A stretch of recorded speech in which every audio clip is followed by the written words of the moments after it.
Live everywhere. Daily Co's Radio on netrootsradio.com presents David Walton. Kagro in the Morning Show.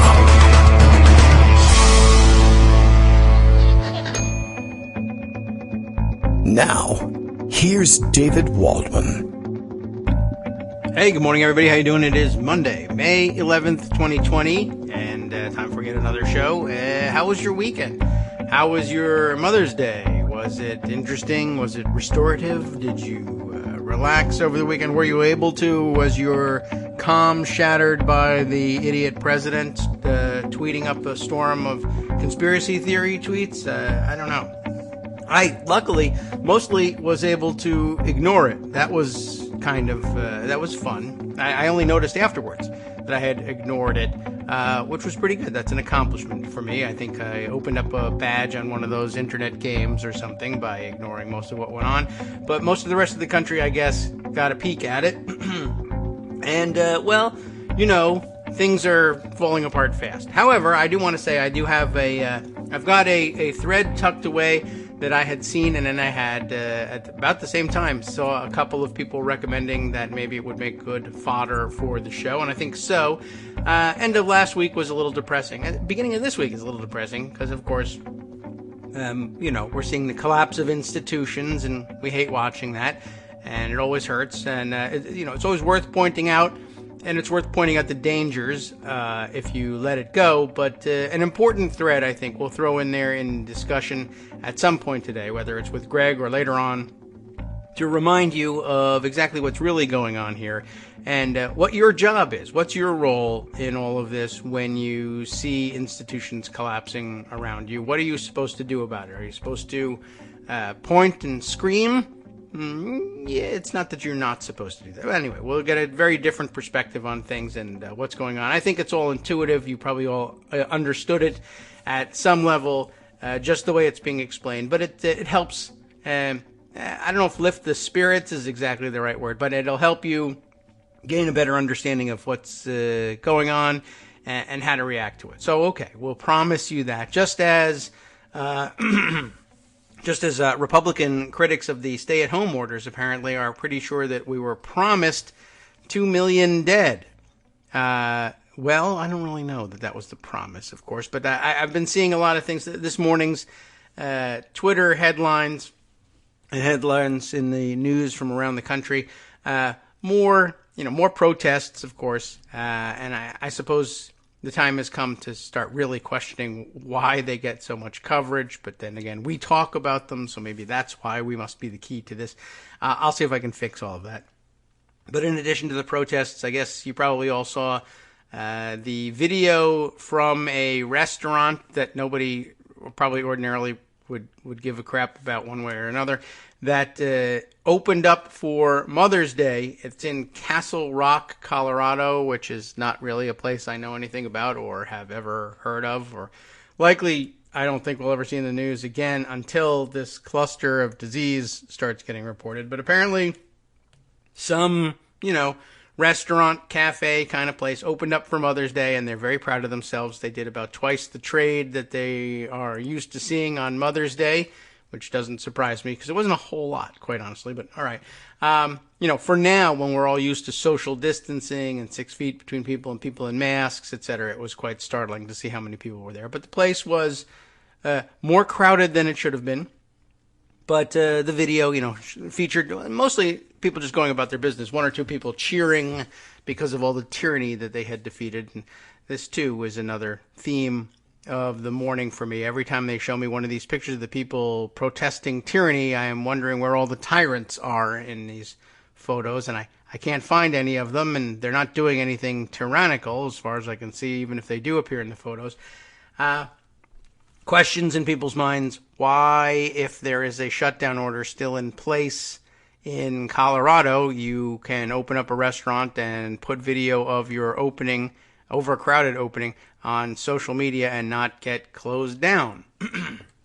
And, well, that's just one of those things that the incongruities, the asymmetrical nature of the battle we're fighting here. The Republicans kind of just do what they want and wait for the long arm of the law to stop them if they can, and we all point and say there ought to be a law against that, and in fact there actually is a law against it. But I don't know. Then I guess it's almost as if standing around with signs that say tyranny, our immunity against being arrested, because you see, if I get a photo of a cop arresting a person with a tyranny sign, I guess that's a Nobel Prize or something like that, and I guess that's what they were aiming for, and I guess it's a good thing that they didn't get the picture, but instead they're all going to get coronavirus, so that's not so good. But hopefully you don't live all that close to Castle Rock, Colorado, although I did see a lot of tweets from a lot of people who are in that neighborhood and complaining about it, and you get no say in that. Sorry.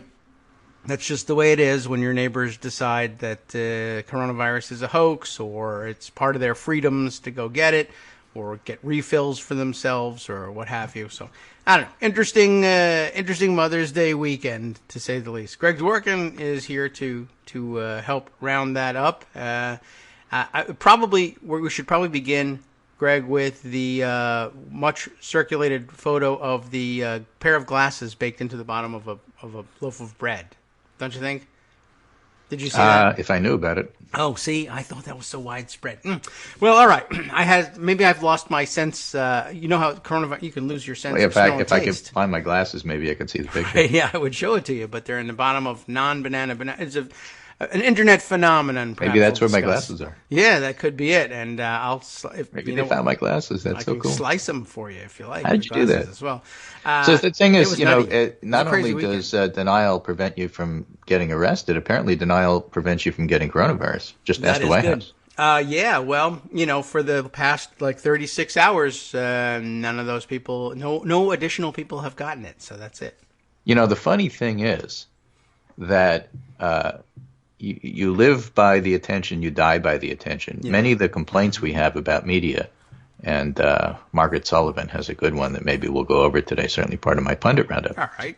Part of the complaint about the media is that you are way too White House centric, way too White House focused, way too focused on access and all this other stuff. Well, gee. Okay. All of a sudden, yes, that's not working in Trump's favor. Now, Katie Miller, who is Stephen Miller's wife and, of course, the vice presidential press secretary, gets Rona. Yes. And then everybody, not the only one. Apparently there was one of the generals who was about to go into a meeting with Trump and got a quick test and turned out he was positive too. And one got of the sent generals? home. Oh, I didn't realize that they sent one home. I saw pictures of him outside. Huh. A lot of the generals were not wearing masks. A lot of the people in the White House were not wearing masks. A lot of the people in the White House have not been taking this seriously. And all of a sudden there's panic. This is April Ryan reporting last night. I'm hearing on good authority that coronavirus is more rampant in the White House than the public is being told. A very high-ranking individual may have also been impacted. The administration is currently mum on the matter, seeking prayers instead. Oh, yeah. Oh, Pence. So I don't, yeah. So, is that code for Mike Pence or that mother got it? We don't know. Right. Yeah. By the way, I dug up a great, fun tweet from early March in which I predicted that the vector would, in fact, go in the White House, would go through the Waldman Miller family. So yeah, I mean, awesome. Although it's hard to know, really. I mean, you've seen all the jokes about jumping species and whether or not it could really do that to Stephen Miller, but we know those tigers in the zoo got it. Yes, spray hair. Or as we say in New York, them tigers. We know them tigers got it. Yeah.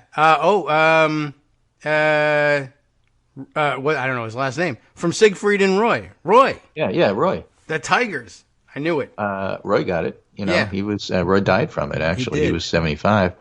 But you now look at the triumvirate: Tony Fauci. Oh, who's in it now? Yeah. And Redfield and Stephen Hahn are all in self-quarantine as per CDC guidelines. Apparently, Birx is not. I don't get that. But then again, I get nothing about her. I don't like her. I don't trust her. And why isn't she in isolation as well? None of them wear masks. All of them get too close on that stupid podium. We've said that for weeks. Oh, yes. They should lick the microphones. And so now they're having to deal with that in a big way. Again, the fact that everybody is so access-centric and White House-centric, Shimon Prokopis, is that how he pronounces his name? I don't know. In conversations this weekend, President Trump has expressed concern that AIDS contracting coronavirus would undercut his message that the outbreak is waning and states should begin reopening, according to a person who spoke to him. Yes, not close, I hope. Yeah, I hope they spoke by video phone.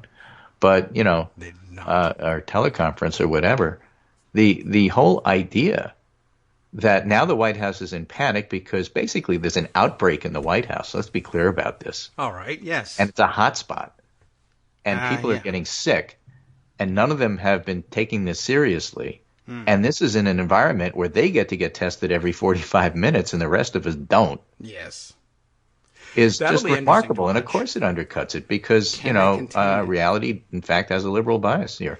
Yeah. Has a science bias because the virus don't care. Rona don't care. The most independent voter I know. Coronavirus. And, well, that'll be interesting. This is coincidentally the second hotspot that is also a Donald Trump residence. I don't know what that tells us. It tells us that they don't wash their hands and that they don't wear masks and they don't practice social distancing and they expect the rest of us to, except when they don't. Okay. And this whole thing about, let's just open up. What could go wrong? We're seeing what's going wrong. Let me revise that. We do know what that tells us. As the late Jerry Stiller might say. Yes, I know. He's going to be extremely late today. I had him scheduled, and he's just not coming. Jerry Stiller died, not from coronavirus as far as natural causes, said Ben Stiller. Yes, so he was 92 years old, and in his everyone 90s. remembers him. In fact, he's the risk group that Trump is trying to knock off in order to win re-election. Right. Well, and by the way, don't forget he's also trying to get rid of your Social Security. That's pretty clear. Oh yeah, new effort at that one today. But let's go to I think what the big driving story is here, and let me give you the appetizer. This is from my conservative friend Brandon, who we share the Romulan neutral space of polling Twitter. Right. And Brandon tweets, new poll, Biden, this is by Peter Hart's group. New poll, Biden opens a 9-point lead over Trump in Senate battlegrounds. The Senate battlegrounds are Colorado, Maine, Arizona, North Carolina, Iowa, and Montana. Biden 51, Biden 50, Trump 41. That's a 9-point lead. Hey, all right. Trump versus Clinton in the same states in 2016, Trump 48, Clinton 45. Okay, that is a net reverse. 12-point shift towards Democrats. Immediately, people will say, I don't care about that. I want individual polling of the states. Yes. And dude and dudettes, when you're leading or you got a 12-point swing in what was otherwise a tight contest, you don't need the individual states. Yeah, I guess so. But they want it, and how that goes. I want the election to be today, so we could win, but you can't have it. Why won't they give it to us? Just sit down and be patient. How do they know which states they polled in if they don't have that answer ready for me? Favorable, unfavorable ratings in the poll of Colorado, Maine, Arizona, North Carolina, Iowa, and Montana.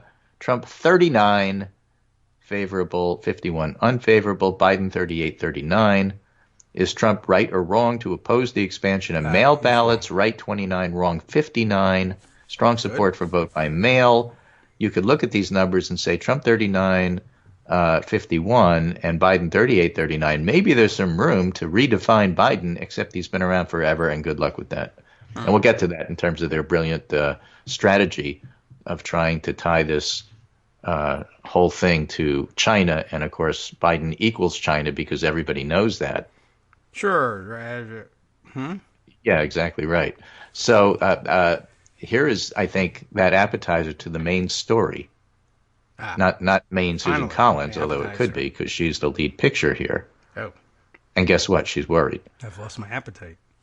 Republicans grow nervous about losing the Senate amid worries over Trump's handling of the pandemic. Can you imagine that? How did they come to find this out? I'm baffled. Well, Trump's handling of the pandemic and rising enthusiasm among Democratic voters dims their electoral prospects. How do they know? Polling. Did they ask people? Okay. In recent weeks, GOP senators have been forced into a difficult political dance as polling shifts in favor of Democrats, touting their own response to the coronavirus outbreak. What response? Right now, they're saying we don't want to do anything because, oh, look at the deficit. Oh, yes. That's the response they're going to tout? It appears that is the case. That's notes. Political malpractice there. Touting their own response to the coronavirus outbreak without overtly distancing themselves from a president whose management of the crisis is under intense scrutiny, but who still holds significant sway with Republican voters. Republican voters don't matter anymore. You have to win a general election. Well, they don't know that. You have to remember both operatives and political people who actually hold these offices in Washington are really stupid people. I mean, you have to understand that, or none of this will make sense. It has to be explained to them in a way that is so clear that even stupid people understand it. And right now, these stupid people are starting to realize that, the pandemic may turn out to be a political problem. Maybe we should treat it like a problem we should solve rather than one we should message away. Maybe. I don't know. I'm not certain what they think they're doing with this. Well, I'll tell you what they think they're doing with this. It's a bleak picture right now, all across the map, to be honest with you, said one Republican strategist closely involved in Senate races. And I realize he probably added to the reporter, you're not used to me being honest, but in this case I will, so long as you make me anonymous. Who spoke on the condition of anonymity to discuss concerns within the party. The whole conversation is a referendum on Trump. And that's a bad place for Republicans to be. But it's also not a forever place. Yeah, all you got to do is get rid of him, and then it won't be forever. All right. Republicans have privately become alarmed at the situation in key races where they are counting on GOP incumbents such as Susan Collins and Tom Tillis, Maine and North Carolina. Remember, I just read you that Brandon tweet about what's going on with that 9-point lead in the states overall there. Yeah. Multiple strategists said they believe GOP candidates will recover. This is what I mean about being stupid, okay? I cannot emphasize this enough, how stupid they are. Multiple strategists said they believe GOP candidates will recover once the nation and the presidential campaign returns to a more normal footing. Casting the November election as a contest between Trump and presumptive Democratic nominee Joe Biden. They think they can 2016 this. They think that we're going to be on a normal footing. They haven't been able to do this for 3-4 months now.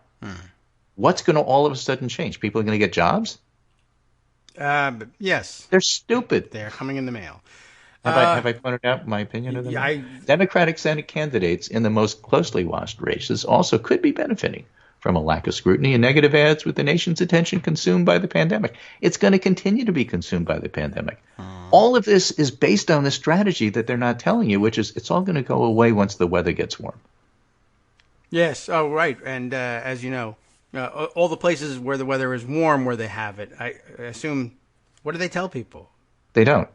But a different return to normalcy ahead of the elections is far from a given, as the death toll continues to rise and economic data paints a grim picture, meaning the president's handling of the pandemic could be the determining factor. Now sit down for this, because it's going to be a shock, not only for his reelection, but for Republicans' ability to hold the Senate. In short, as goes Trump, so probably goes the Senate majority. Hello, they've tied himself so closely, especially step back and say, what's the point of impeaching? You're not going to convict him. And you will recall there was an argument at the time, yes, but this is a political thing to do. It's important. First of all, it's the right thing to do, but just putting that aside, because nobody does the right thing in Washington. It's a good political thing to do. Because in November, you'll be able to say, well, we tried to get rid of him and we couldn't, and that's your fault. So it's up to the voters to do something about it. And guess what? In short, as goes Trump, so probably goes the Senate majority. Why? Because it's the Senate majority that elected to keep this doofus so that he could kill us all. Oh. Well, is there some way that we could blame them for this? Well, that's the deal. Emerging consensus of several Republican strategists is that GOP incumbents should be able to hang on in states Trump won in 2016. I think we should hang them in those states. If the president can hang on to those states himself. Well, North Carolina, Arizona, and Iowa, which Democrats are heavily targeting this cycle. Now, Iowa's second tier. Yeah. But Arizona, McSally's gone. North Carolina, Tillis is done. They didn't even mention Cory Gardner until the next paragraph. The flip side for Republicans is states Trump's lost, such as Colorado and Maine, could be out of reach. Okay. And they're talking about Gardner and Collins. Oh, all right. Well, so if Gardner and Collins are gone, and they're talking about North Carolina, Arizona, and Iowa, being gone, and Biden, the last poll, had a 9-point lead in Arizona and was leading in North Carolina by 6 or 7 votes, even without Iowa, which again is second tier, but still possible. Mm-hmm. That's like serious deep trouble for Republicans there. Awesome. And now here's another quote, which you'll find just remarkable in its insight. The political environment is not as favorable as it was a few months ago. Oh. Said another Republican who wanted to be anonymous to make that deeply cutting statement. Oh, yeah. Well, good. Protect that. Right. I don't even know who would be in trouble for saying that. It's not the same. Okay. Right. You're right.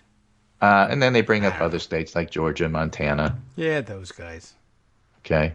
A third GOP strategist acknowledged that Colorado, Arizona, Maine, and North Carolina have become incredibly competitive, but there's little sense yet the Democrats would be able to seriously compete in the next tranche of states. And they're talking about Iowa, really, there, and Georgia. Yeah. Okay. Now, here's the interesting part. Okay. And again, I didn't start, but in the middle of my pundit roundup today, I tried to make the following point. That this is going to be a referendum on Trump. And while some people still think they have the luxury of chasing after Joe Biden's flaws and imperfections, and they're there, most Democrats and independents realize what's at stake. What's new is Republicans slowly coming to the realization that that's the landscape, not the one that they invested billions in. But whatever you think of Bernie or Elizabeth Warren or Kamala Harris or whoever your quality choice was from a very deep bench, the point is, this was the political argument that was made about Joe Biden in the beginning. He's better for down ballot. Right? And the referendum on Trump is the most important part. So don't fall down the rabbit hole of chasing things they want you to chase, which is any number of variants of my candidate would have been better.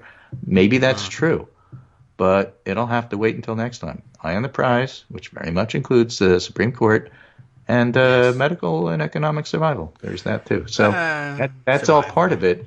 And that's where this article says this, in this case, Democrats have benefited from 2 key developments, said Jessica Taylor, Senate editor for the nonpartisan Cook Political Report. Okay. The emergence of Joe Biden, not Bernie Sanders, as the presumptive Democratic presidential nominee, and emerging evidence that the public doesn't believe Trump is managing the pandemic effectively. Those are the 2 things. The reason that the Senate is being helped by this is because they're not being scared off by Democrats. Okay. They're being scared off by the president who's trying to kill them. Well, that's a frightening prospect all by itself. So, all right, referendum on Trump. How did the last referendum on Trump go?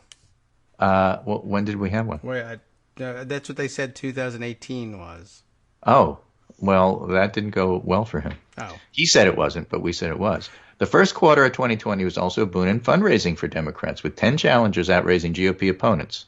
Alaska, Arizona, Colorado, Georgia, Kansas, Kentucky, Maine, Montana, North Carolina, South Carolina. Chris Kobach is running in Kansas. If he becomes the nominee, it's another one of those is he electable situations that will give Democrats a chance in Kansas. Yeah. What was the, right? The big rash of those? It seems like so long ago. Right. Legitimate rape. Richard Murdoch and Todd Aiken and those guys. The only close and of course Christine O'Donnell, the witch. The only closely watched race where the Republican incumbent raised more cash than the Democrat was Joni Ernst in Iowa. Okay. So Republicans are warning there are obstacles for them, which is all true. Okay. But let me just, it's a relatively long article talking about Republican angst. Everybody's fortunes are tied to the economy, said a particularly pessimistic Republican official. It's going to be a tsunami. Okay. All right. So the whole idea that, everybody knows Trump's going to win and nothing matters. And, none of that's true. None of it's true politically. All right. Well, that's good. That's in keeping with the thread we'll share later on. So I'll keep it out of the way unless you get there in your roundup. But well, I don't know. But, the whole point there is that everything that we've been saying about, Trump is not the favorite. At best, he's 50-50. Now he's not even 50-50. That doesn't mean that he's guaranteed to lose. Lots can happen. Yes. But I was just looking back, and, people have noticed, Harry Enton, for example, has written about this a couple of different times. I have it in the Pundit Roundup today. One of the things he wrote is Biden's lead is the steadiest on record.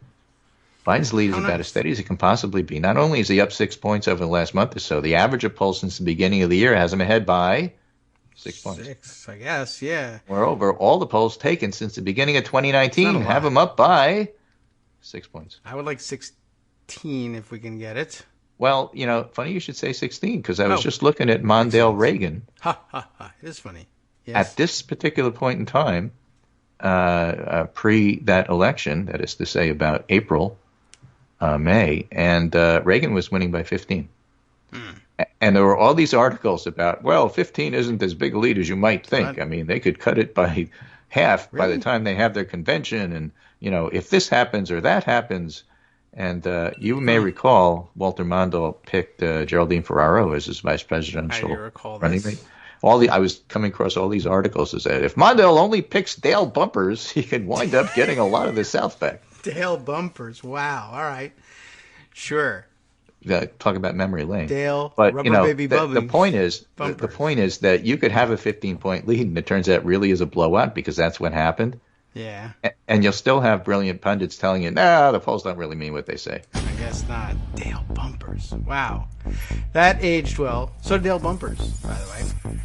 That's pretty incredible. Or Gary Hart. Remember, Gary Hart was running against Mondale, and he could have picked Hart and united the party. Right. And then, of course, something, monkey business from there on in, and I don't know. He's still going. Dale Bumpers. No, not so much. What a name from the past. Okay, well, we'll be right back after 2 minutes of reminiscing on that name and see what else we can come up with. But the polls. Oh, yeah. Are there some? Okay. Forget the polls, just because Reagan has a lead.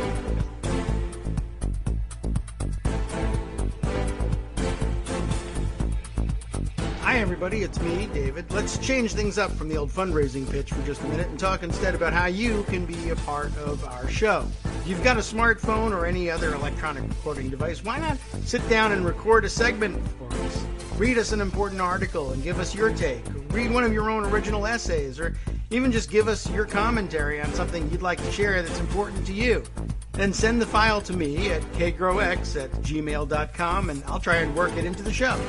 Short segments, a few minutes in length, are easiest to fit in. And of course, I can't always guarantee that I'll be able to play everything, but if you've ever shouted at your radio or TV about something you wish was being covered, here's your chance to change that. Make the show your own. Send your submissions to me at kagrox@gmail.com.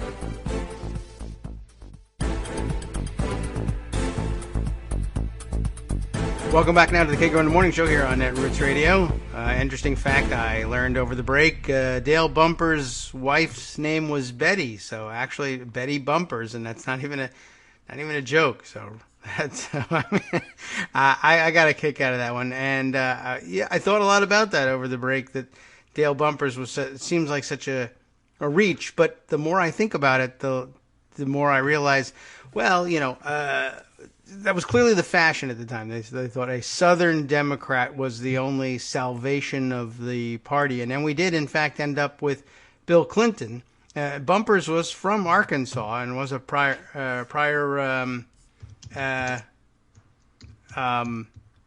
governor of Arkansas in the 70s. And I guess that was it. That was the theory that Bill Clinton and then the then ascendant DLC road to victory, 15 years later, but still interesting nonetheless. Just thought that was kind of Wikipedia says the finalists that year, by the way, for Mondale were, in addition to Ferraro, who won the nomination, was Gary Hart, Los Angeles Mayor Tom Bradley, San Antonio Mayor Henry Cisneros, and San Francisco Mayor Dianne Feinstein.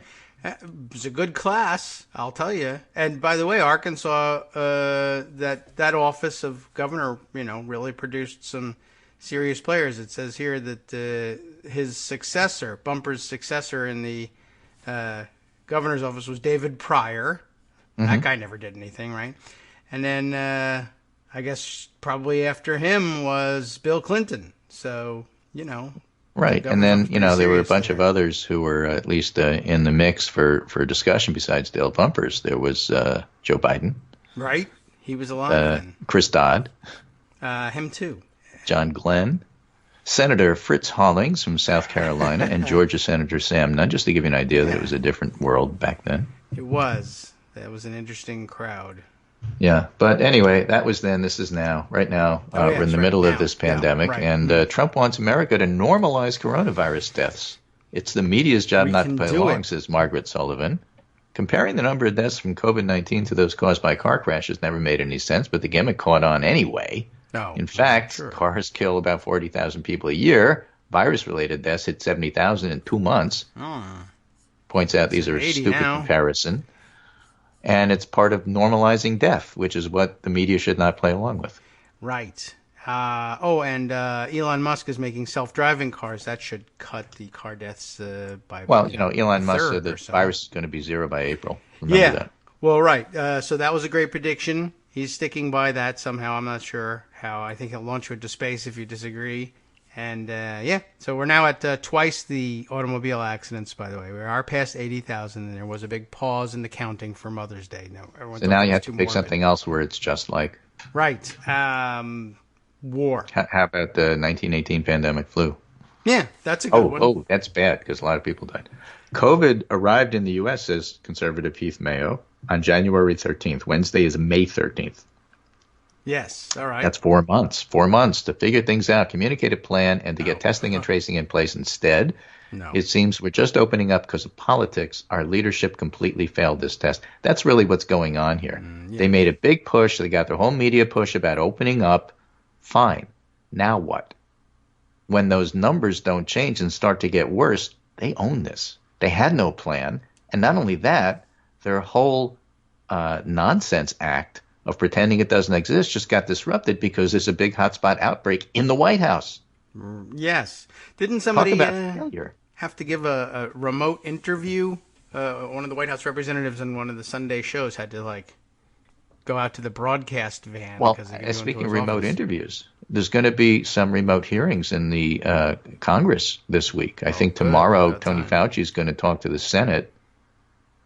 Yeah. And, there's others that are going to wind up talking to the House remotely.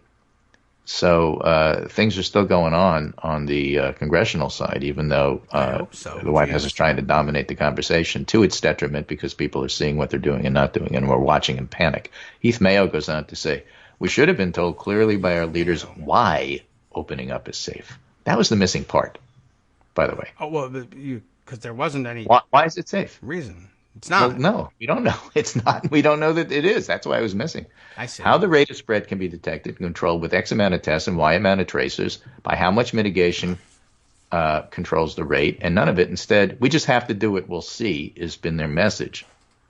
At the end of the day, Heath Mayo says, again, a conservative, this is a virus and its spread is a math equation. There's no luck involved. You either have the measures in place or you don't. That we still don't know where we stand is a national embarrassment. I mean, how are Americans supposed to be confident that our leaders have things under control when they can't even stay on top of the spread among members of the White House staff? Yeah. They don't take their own mask guidelines seriously. They never did. I mean, that's... Yeah, well, this is what happens when you don't. And that's the message. And for some reason, Trump is annoyed at that.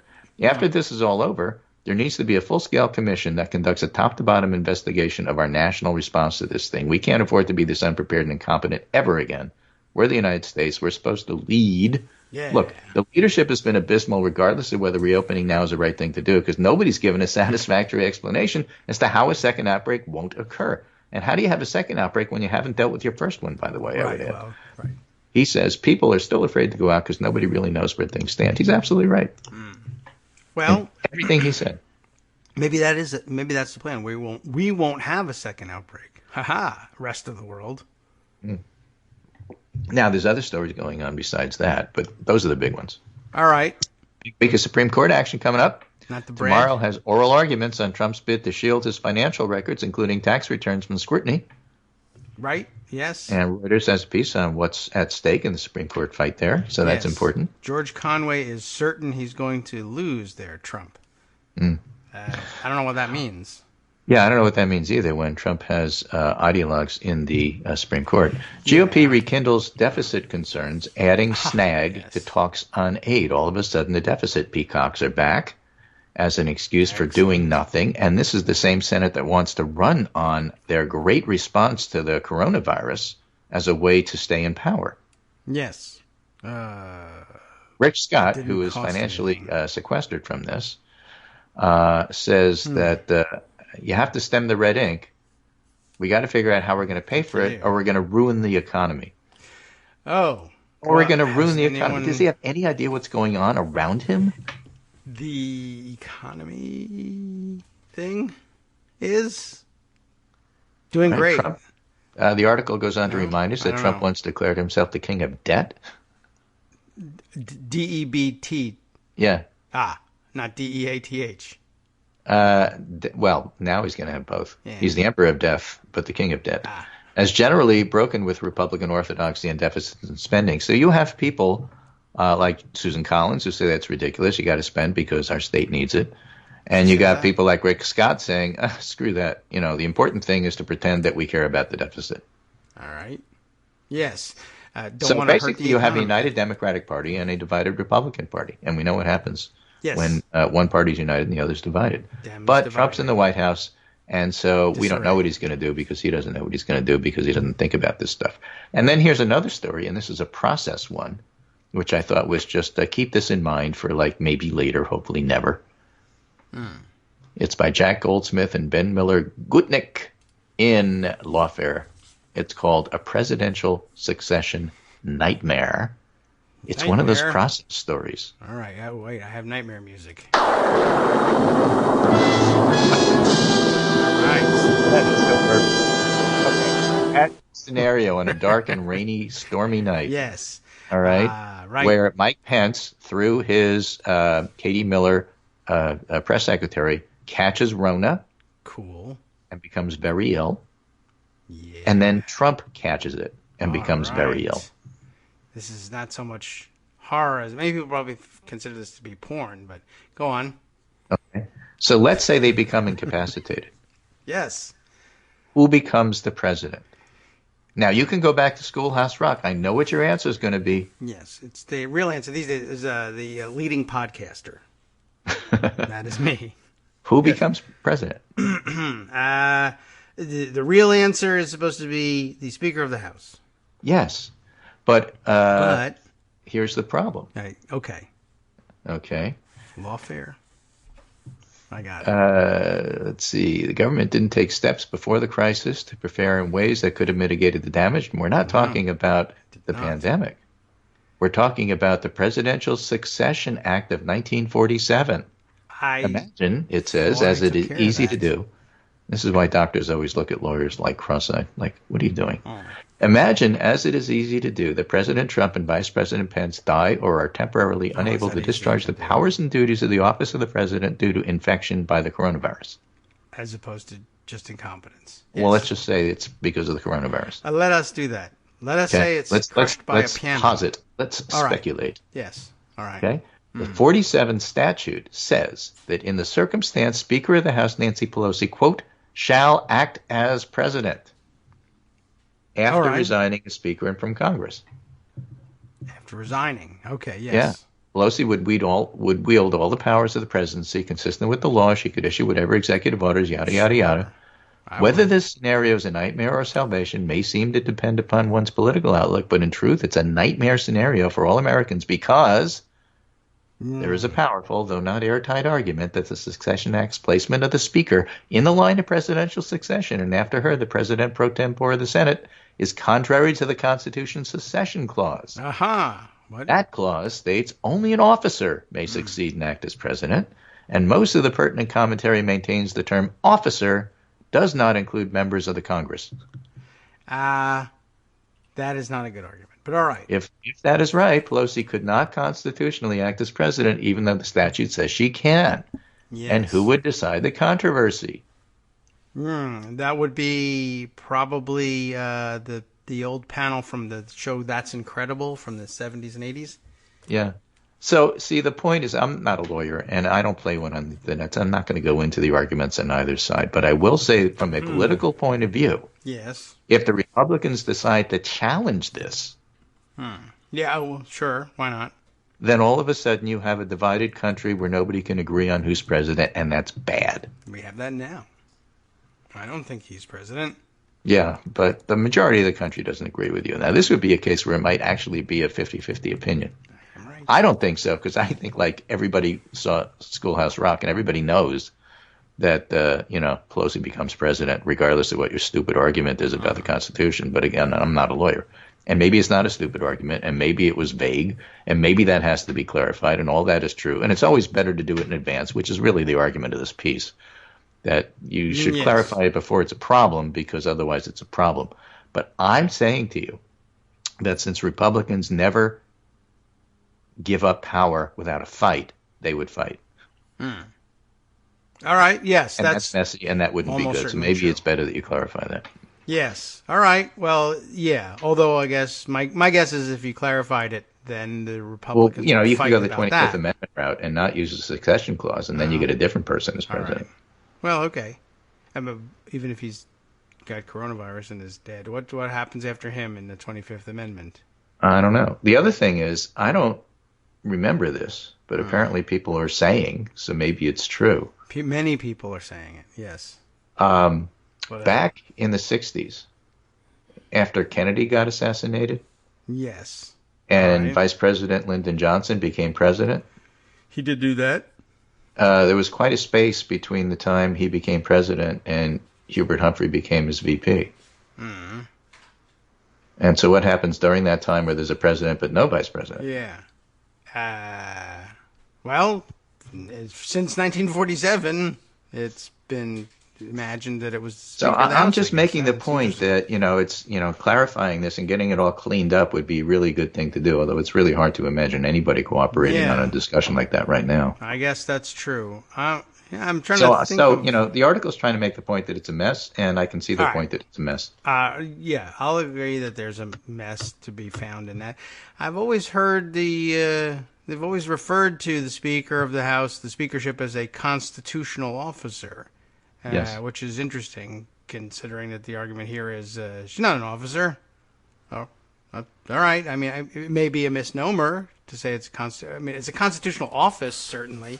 Yeah, I mean, I think that it would lose, and Pelosi would become president under those circumstances. But you never know anything anymore in this environment. And I'm just saying that the Republican tendency to want to fight this and make it a big issue it should not be just dismissed. All right. I think, that's they certainly fight true. everything. They fought the Affordable Care Act and didn't think that it was going anywhere, and look where we are. Right. Are there any Kardashians in this line of succession at all? If not, this is really seriously lacking. Yeah, I would think. All right, we can work it out.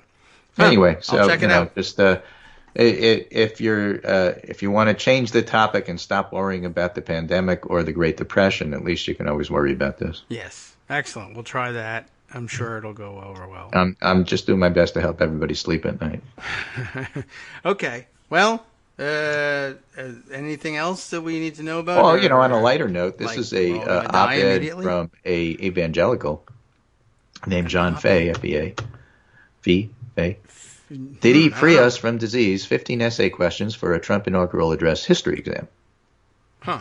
Someday soon, one day soon, students will read Donald Trump's inaugural address. Good history teachers will understand the speech as they do with all presidential rhetoric in the larger context of the Trump presidency. So I recently revisited this speech amid this coronavirus pandemic. I imagine what kind of essay questions I would put on a future exam related to this period in American history. This will not be a subject of a test, but all right. For example, Trump never had an approval rating over 50%. Considering this fact, how should we explain his calls for national unity? Okay. A plea.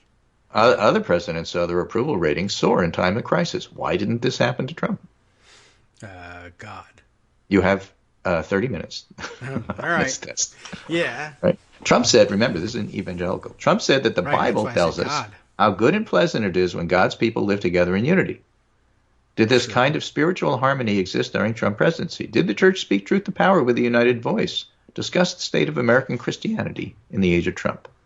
Awesome. You Right? get extra credit for using Hebrew in it? Yeah, or Aramaic. How did Trump help Americans face the challenges and confront the hardships he speaks of in his inaugural address? What role did governors, mayors, and healthcare workers play in dealing with these challenges and hardships? This is a hard test. It's a hard test, right? Well, it's an essay test, There right? are no It's not answers. multiple choice. Did Trump's populism, his claim that government is controlled by the people, help or hurt Americans in this pandemic? Why did Trump, at a time that called for strong national leadership, encourage his followers to storm state capitol buildings and liberate local economies? How did intellectualism, a common characteristic of populist movements, influence Trump's response to the coronavirus? I would throw in bonus points for working in anti-vax. Okay. Yeah, you can get extras for that. Right? Trump used the word carnage to describe the economic landscape at the time of his inauguration. How would we think about Trump's use of the word in the context of closed businesses and record unemployment? Did this president reduce the number of tombstones scattered across the land? That's a word he used in his inaugural. Oh, tombstones? Yeah.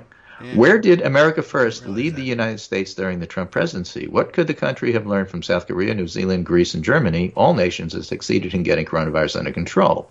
Did Trump deliver on his promise to cultivate friendship and goodwill with the nations of the world? No, he did not. How about this one? Trump threw millions of dollars into a wall. I'm picturing this not as an essay for undergraduates, but rather as a poll test. And if you pass, you're allowed to vote. I don't think I would stop reading after the first question. All right. Trump threw millions of dollars into a wall that he promised will bring back our borders. Based on your reading this semester, did Trump prepare the country for a disease that knows no borders? Oh, well, that's not a fair question. Oh, it's not? Is it? I thought it was going to be a question about, well, did he do the wall? These are great questions. I'm glad he's asking them. Trump's speech promised new infrastructure, roads, bridges, airports. Right. Why did he fail to deliver? Connect these failures to the mass unemployment the U.S. experienced during the pandemic and consider whether infrastructure development might have provided American jobs.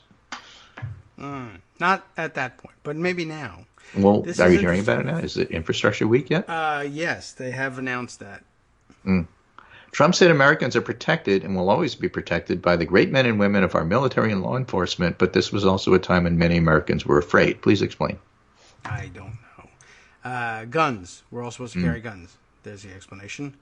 This is a very extensive reading of his inaugural address, which is... Well, it's just nice. His own words, right? Yeah. I mean, I really don't think anyone's ever going to be tested on his inaugural address, but all right. Trump claimed that black, brown, and white Americans all, quote, bleed the same red blood of patriots, end quote. Consider the phrase in the context of the Trump administration and coronavirus pandemic. Do some bleed more blood than others? Oh.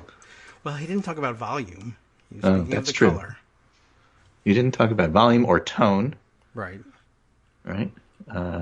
Did Donald Trump free the earth from the miseries of disease as he promised? Oh, that's a bigger question. Mm-hmm. Yes. No. Who were those politicians who Trump described as, quote, all talk and no action? Constantly complaining but never doing anything about it. That's a tough one. Yeah. After studying his response to the coronavirus pandemic, compare his performance with the leaders he characterized as ineffective whiners. Did he name names? I don't know. No. As you answer these questions, please draw on primary sources from the Trump presidency, including rally speeches, press conferences, tweets, and television appearances. I guess this is a take-home. Yeah, really. Good luck on your exam. That is generous of him to let us take it home. I'm just reading this and saying, this is all true. Yeah, and all done without any reference to American carnage at all. Well, there's one. There's one carnage in here. No, I missed it. Yeah. Let's see if I spell it properly on search, I will find it. Define the real American carnage. Oh, okay. Did Trump's populism, his claim that government is controlled by the people, help or hurt American in this pandemic? Why did Trump, at a time that called for strong national leadership, encourage his followers to storm state capitol buildings and liberate local economies? And that's when I stumbled over anti-intellectualism, but that has the heading, Define Real American Carnage. That's your essay question. Okay, yeah. Not the focus on it that I really thought we were going to get, but okay. Well, how about this one? Trump used the word carnage to describe the economic landscape at the time of his inauguration. How should we think about Trump's use of the word in the context of closed businesses and record unemployment? Did this president reduce the number of, quote, tombstones scattered across the land? So, carnage is in there. All right. Well, at least they got mention of it. I somehow didn't register that one, but okay. Right. So, there you have it. Right. It's a pretty remarkable thing. Of course, he continues to do pretty badly in the polls. And, I think we already covered this, but in the pundit roundup, I made sure to include the New York Times piece, Anxious About the Virus, Older Voters Grow More Wary of Trump. Well, that makes a lot of sense. Okay, Honestly. and I should throw in this last piece here just because I find it so delicious. New Jersey Right to Life is backing Jeff Van Drew's primary challenger. Jeff Van Drew. All right. Remember Jeff Van Drew? He used to be a Democrat, then became a Republican. Yeah. Did he? Okay. But he's got a primary now. And Van Drew is the only pro-choice Republican in the House, and New Jersey Right to Life is backing his primary challenger. Well, sure. What else? So I felt like it couldn't happen to a nicer turncoat. And I still love the way he dresses. And what a coat. It's a turn of a coat for him. Mm-hmm. Is that in here? It's in my pundit roundup. All right, I'll give it to you. Okay, well, why not? Make it easier for you. Okay, sure. Jeff Van Drew. I had forgotten all about him, but... Well, we tried to, but, there you go. He's not his not mode of dress doesn't really come across the same way on Zoom as it does on C-SPAN, I guess. Yeah, hard to know. It's difficult to see all of the ensemble. But all right, well, that is a remarkable recap of a very weird weekend. Didn't include any of the bread and the glasses, but I will tell you all about that. Right. All right. Anyway, that's my roundup for today. We'll be back on Wednesday. We'll do it again. There's always something. And there's a lot more in the roundup we didn't cover if you want to go look at it over at Daily Kos. But I rarely say that because I just figure if you're listening to the show, you probably know to do that. And if not, then, whatever. But it's a very professional. LOL. Nothing matters. You only live once. Right. That's true. And it may, Crucial Waukesha County. What else can we get in here? Yeah. I don't know. I think we're done with the memes. The Bow Wow, counties are really going to decide everything. Oh, yeah. So take care, stay healthy, stay safe, wear your frickin' mask, please. And I'll see you on Wednesday. Yes, okay. And, one last thing I wanted to ask you about. Maybe we can save it for Wednesday. I saw a tweet from you forwarded on over the weekend. Do you foresee a push to move us from masks to face shields actually happening or no? Face shield. Yeah, I have a friend, Eli Brenzovich, who is a infectious disease / epidemiologist from Iowa, who really is in favor of face shields. Mm-hmm. Remember, masks protect the public from you. Right. Shields do both. They're really cheap and easy to make. And so there's something to be said about it. And by the way, you don't look like you're robbing a bank, which is helpful. That's true. For members of the community who are often targeted for just innocently jogging, for example. Right. Yeah. Oh, that's a good point. It would take a lot to get people used to just wearing face shields like in public and stuff. But better than nothing. Yeah, it was an interesting point that it really does. It helps. Actually, will protect you, and that's nice. And you might as well, if you're going through the trouble, get some protection out of it for yourself. Yeah. Now, medical professionals wear both at the same time. Yeah. Well, they have to. I thought it was like a medical community thing, but they do make a good point that we wouldn't be. But they're cheap and easy to get, and so if you're going to wear something, it's at least as good as a bandana. Yeah, certainly. And a lot more comfortable. You can wear it all day.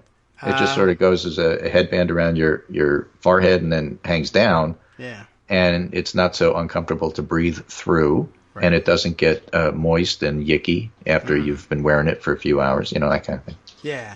And they're easy to clean.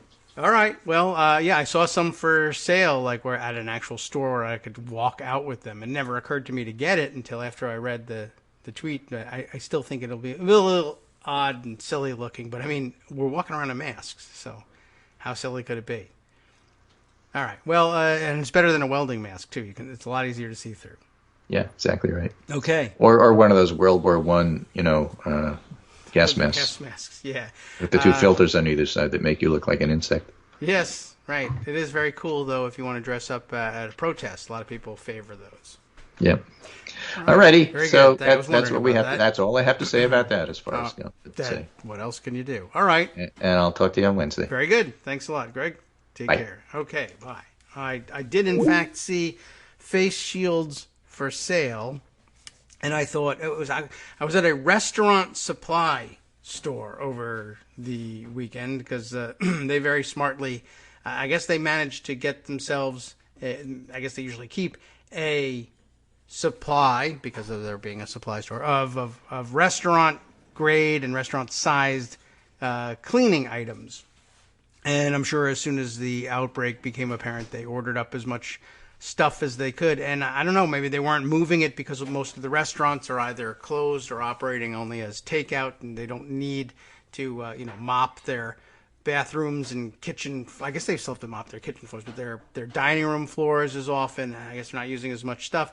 But as you might imagine, a restaurant cleaning supply place is like a little hole in the wall joint in an office park nearby, and so not a lot of advertising infrastructure for them. They put a sign out on the road, like a little yard sign, like a political yard sign. You see how much influence those things have. But I think they did a handwritten thing, and they stuck it out on the street nearby and said, "Hey, we're open and we've got cleaning wipes and bleach and hand sanitizer and gloves and all the things you're looking for." And I went down there, and it wasn't working all that well, but it had a couple of people standing around waiting to get in a little place. But it was the first time I've seen hand sanitizer for sale since this whole thing began. So I grabbed some up, they had gallon bottles of it, which I did not grab. But I've found, thanks to Greg's good advice and our experience with this pandemic, of course, that soap does just fine. But I thought, you know what, it'd be nice to have a bottle of that in the car for after coming out of a store and no soap and water hanging around. But they had face shields, too, and it wasn't that expensive either. I wonder whether people would look at you funnier now for wearing a face shield than a mask, even though they can see you all the way through it. I'll give that some thought. Be right back.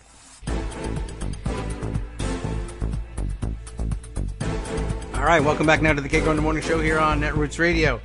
Now time to get to that extremely important bread and glasses story. I told you that this was going to happen. I don't know, did you see this thing over the weekend? Minor thematic blip, in the middle of the weekend. This gave me some insight into how vast the social media world really is. Oh, Greg accidentally calling back, but quickly corrects that one and says, no, hanging up. Oh, that's interesting. Why did that ring so loud?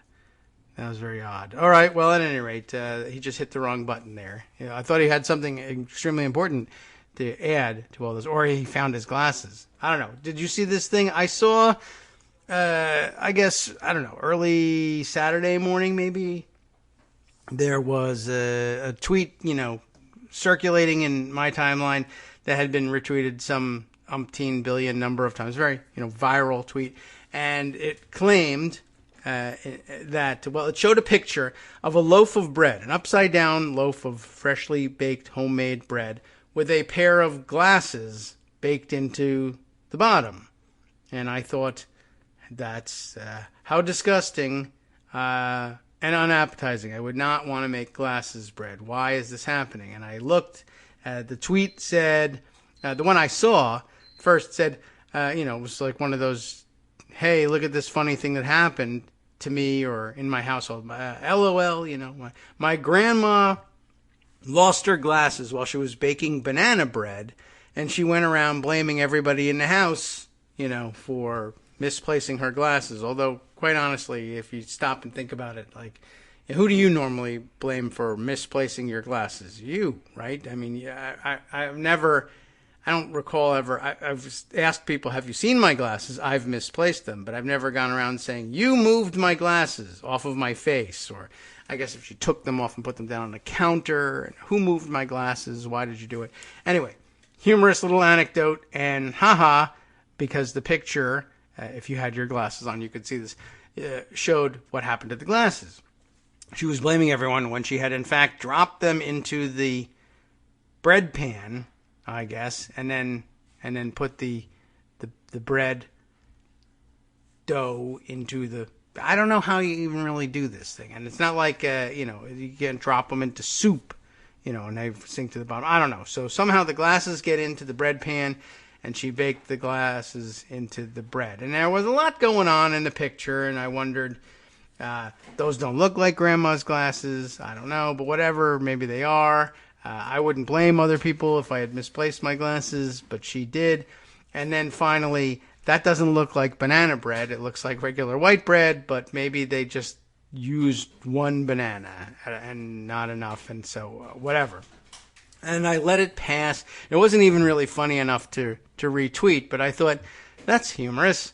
And then that was it. And then a couple hours later, I started to see this thing circulate over and over again. And then I noticed this time I was seeing the same picture of the bread, only this time it was a different tweet and a different person who was tweeting not a comment on, haha, that's so funny that you baked glasses into bread, but rather, LOL, my mom has baked, banana bread and she lost her glasses and she was yelling at everybody in the house about moving her glasses. And I thought that, This is now a multi-generational thing. One guy's laughing about his grandma doing it, and now this guy's parent is saying how funny it is that their mom did. But no, as it turns out, a completely different person who was also getting several 100,000 retweets of this thing, and it was this enormous, it was an amazing phenomenon.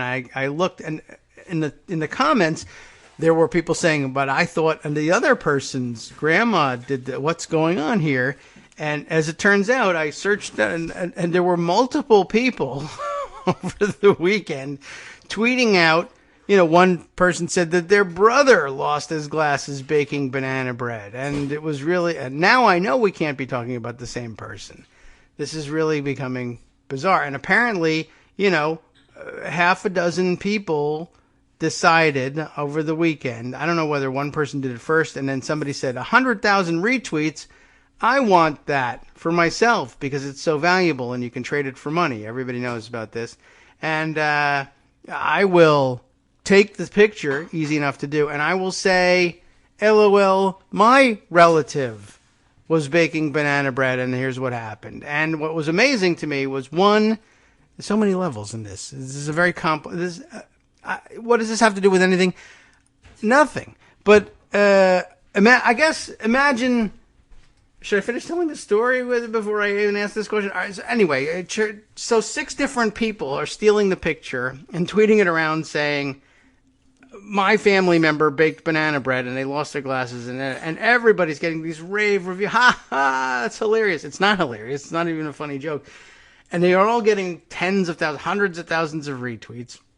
And then people are showing them that you stole this, and they're not acknowledging the theft whatsoever. They can't be bothered with this.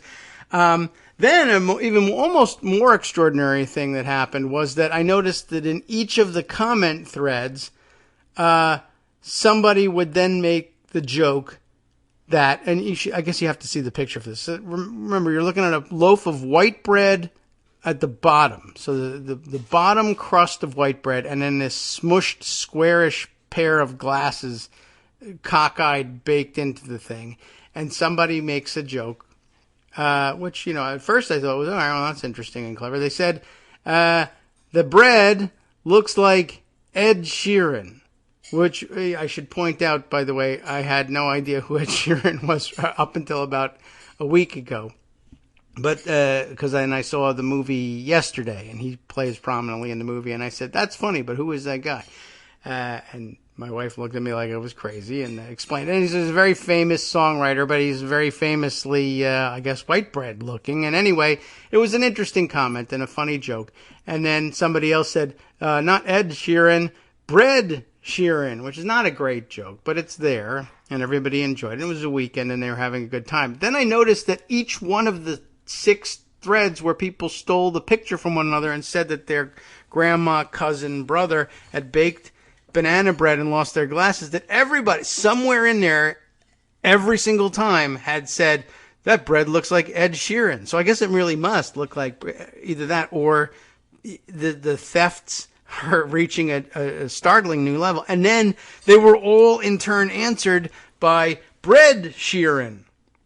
This was amazing to me on multiple levels. And then again, what does this have to do with anything? I am not sure if it has anything to do with anything, but it did occur to me that a country that would do this would never be able to stop the coronavirus. And I think that's really all that there really is to it. How could it possibly, we're never getting out from underneath this thing. Now, you could show me more direct evidence, pictures of packed restaurants, and people cheering and holding up signs that say tyranny and I must have my freedom and there's nobody stopping them, or, stories about whatever else, any number of other things.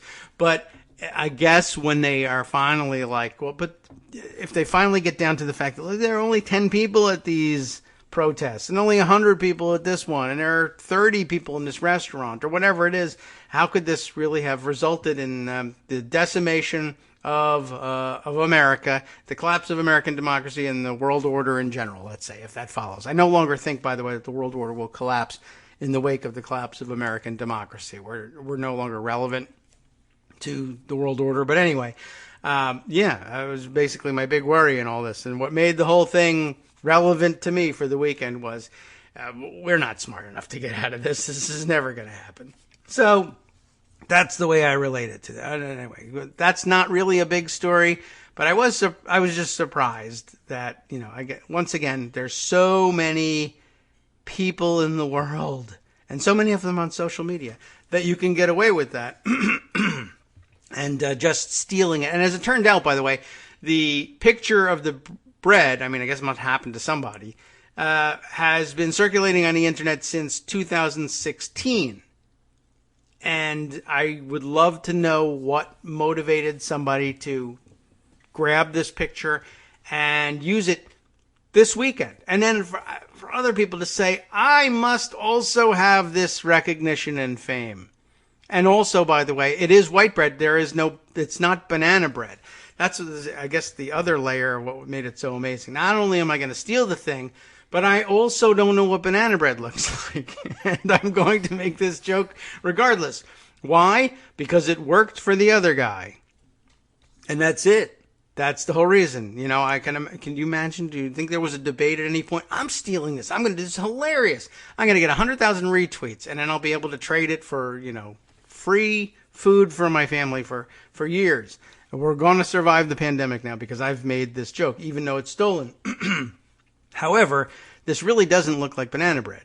And, like his joke advisor comes and says, the banana part of it is what makes it work. You gotta, it can't be, LOL, my aunt baked white bread. That's boring. Banana bread. Bananas are just inherently a funny fruit. You gotta go, I kind of wonder. But anyway. So in other news, the Supreme Court, you see, there's a lot happening. Let me go and run through Pocket and the various tweet things that I've seen over the weekend. To no one's surprise, of course, you should be aware. I just grabbed this article by way of having a link to prove that there are experts who agree with the very obvious conclusion that you all have likely come to. We are going to see a growth in cases in the coronavirus in the coming weeks, and it is for the reason that you think. People are doing dumb things. They're getting together. They're going out protesting. They're going to restaurants. They're ignoring social distancing. So there you have it. In this case, a Columbia University infectious disease expert, and we've called his name on the show before. We weren't sure how to pronounce it. Jeffrey Shaman, S-H-A-M-A-N, right? Don't know how he goes. Well, he predicted on Sunday's Meet the Press. That's how you know it's official. It was on television with famous name and everything. On Meet the Press, he says Trump administration officials have not taken full advantage of the past 8 weeks of near total lockdowns, saying that the period would have benefited enormously from consistent messaging from the White House. This is what the predominant theme, I guess, here is not only are we going to have more increasing illness. We might not have a slowdown that would lead an outbreak later on in the year to look like a second wave. It's just going to be possibly one continuous wave. But there's your marker for what happens in the future. And in case you thought you were imagining things, because that can't be. I had heard that if we did these things, there would be more disease, but it seems like maybe I misheard it because the rest of the country is crazy. I'm not sure which one it is, and don't doubt your sanity, even though you might have thought the bread thing was funny. The reality is, the experts say this is absolutely wrong. You should not be doing this. Just wanted to make sure that you didn't doubt yourself and all of this. All right, let's see. I'll share with you the article about what happened out in Castle Rock. We've got that. Let's see. So many other things to do with the coronavirus issue. I know Greg mentioned the threat now to Social Security. I guess we can just make mention of that. The new Republican hotness is to say our next round of help. They are acknowledging that people need more assistance with getting through the pandemic. But, of course, as he mentioned, the deficit peacocks are back. Oliver Willis made a great point in saying all of this mention of the deficit and, gosh, how are we going to pay for it all and yada, yada, is this is what Republicans do when they anticipate a Democratic presidency in an upcoming election. I guess this is their admission that they really don't think Trump could possibly win re-election, although maybe their problems just go away if he does. But they're beginning to worry anyway about the prospect of a Democratic White House, so they begin talking deficit again. We can't keep this up. This is not sustainable. We have to cut spending in the future in order to pay for this. So their new hot idea is that they will extend you additional financial assistance in these troubling times. And they'll pay for it by saying what you can do is you can borrow against your future Social Security payments, your future Social Security earnings. And that way it kind of comes out of your account and we don't lose money long term. I don't know whether it really actually works that way or not, but it sounded kind of familiar, and it was familiar in two ways. What struck me was that this is just this is the thing that Ivanka Trump tried to claim was like her policy idea. This was her family leave proposal. We want to have paid family leave in this country because, look at me, I'm a young mother with a young family, and so I totally care about things like that, right? And so here's my idea on how we'll have family leave. If you want to get paid during family leave, you can just borrow against your Social Security earnings in the future. And it was pretty roundly condemned and kind of died quickly. It may or may not have, it may have been because it was a terrible idea. It might have been because it was tied to Ivanka Trump. It might have been because the actual legislator who was connected most closely with the idea was Marco Rubio, and he also sucks and is an idiot. So, I mean, it's possible that that was what was happening. Marco Rubio, by the way, how tall is Marco Rubio? Trump always refers to him as Little Marco, but that might be his cherubic face. I'm not sure. But Marco Rubio, I think, is kind of a small guy. And I don't know. He's in this picture here next to Ivanka Trump, and it makes it look like they're the same height. But every time Ivanka Trump is next to Donald Trump, who says he's 6'3", it looks like they're the same height. And that's kind of weird. And I'm beginning to wonder, like, whether Ivanka is a CGI character and there's just an algorithm that makes her the same height as whoever she's next to. I don't know how that would. Yeah, Marco Rubio is 5'9", which is not that small, but I guess if you're 6'2" and pretending to be 6'3", you would call somebody like that little. Oh, by the way, you can find that out. They have that information if you Google it. How tall is Marco Rubio? And they will call. If you're a famous enough person, they'll have that. And then it says people also search for, and they show the heights of these other people. And one thing that is interesting here is Rand Paul is 5'8", and which is even smaller than Lil Marco. But they do list Donald Trump at 6'3", even though that's a lie. So huge victory for Donald Trump and his liars, getting Google to pretend he's really 6'3". All right. Well, that wasn't where I intended to go with this. But anyway, I thought that was an interesting thing, that the idea would be revived.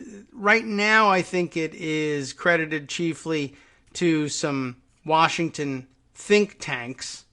Who's got this? Let me see. I think I grabbed this tweet here from, is this describing it? Yeah, Jeffrey Stein at the Washington Post, who says senior White House economic officials are studying a plan by researchers at AEI, that's the, not just the first three vowels, but also it's the American Enterprise Institute.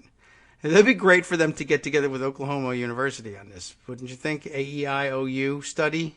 That'd be terrific. And sometimes Yale helps on that as well. But this is from researchers at AEI and Hoover, which, in ancient times, you actually occasionally did treat H as a vowel. So if anybody remembers that, well, okay. Well, I don't know what the saying was when H was in it. AEI and Hoover Institute that would allow Americans to get cash immediately, like cash your paycheck, cash immediately in exchange for curbing their Social Security benefits. Two people tell me. And curbing your Social Security benefits is basically borrowing against or just getting paid out of your Social Security benefits early. Although at what rate, and I don't know whether you have to pay any interest on them or whether you pay penalties or whatever. Anyway, Washington Post had this story on it, and I will share the tweet and I guess the story with you. But I did see other people making even more interesting and pithy observations that this was essentially a reverse mortgage against your Social Security rather than against your house. I saw a couple of people making that observation, including our very own Bill in Portland, Maine, whose morning tweet I didn't get to read, but I did see that one too. Hunter pointed that out. Bill, a couple of people. I mean, I was clearly very obvious to everybody else, and I missed it entirely. So great observation, and happy to point that one out. Yeah, and I had to go back and look that up too. I first thought that might have been Ivanka Trump's child care plan, but it was in fact her family leave plan, closely related. So easy to see how you might have, how I made that mistake. Yes, I promised you a Twitter thread that would, I think, help lift the veil o' gloom that I brought down on the show at the end of last week by, sharing the correct observation that this was the end of America's democracy. But a couple of people also shared this one with me, and they agreed that it was might be wise to share it, and I think they're right. Terry Canfield is the author of this tweet thread, which is appropriate because she lists herself as an author, and we all are on Twitter now, but she's an actual author, I guess, and a lawyer, and she lists or credits or faults UC Berkeley, I guess, either for employing her or making her a lawyer. I'm not sure which one she's so upset about, but that's what it says. Author, lawyer, parentheses, UC Berkeley, which, I don't know, that's just an interesting way of putting it, and I wonder who edited her book now, because I don't know what this means. I'm an author, and I'm a lawyer, and I am the University of California at Berkeley. She went there, she teaches there, I don't know. Doesn't matter. She had a good thought. Here it is. And the thread begins this way. Trump doubles down, as he often does. In a pandemic, which we're in now, a president like Obama, remember him, would try to save lives. There's a typo in here. She addresses it later. She says it actually comes across very badly. The Obama would try to save lies. No, he meant lies. She meant lives. In a pandemic, a president like Obama would try to save lives, as she later corrects it, while minimizing damage to the economy. Isn't that dumb? What a dumb idea. Trump doesn't care about saving lives or the, scare quotes, economy. He cares about maintaining power. That is very strongly strong and powerful and good.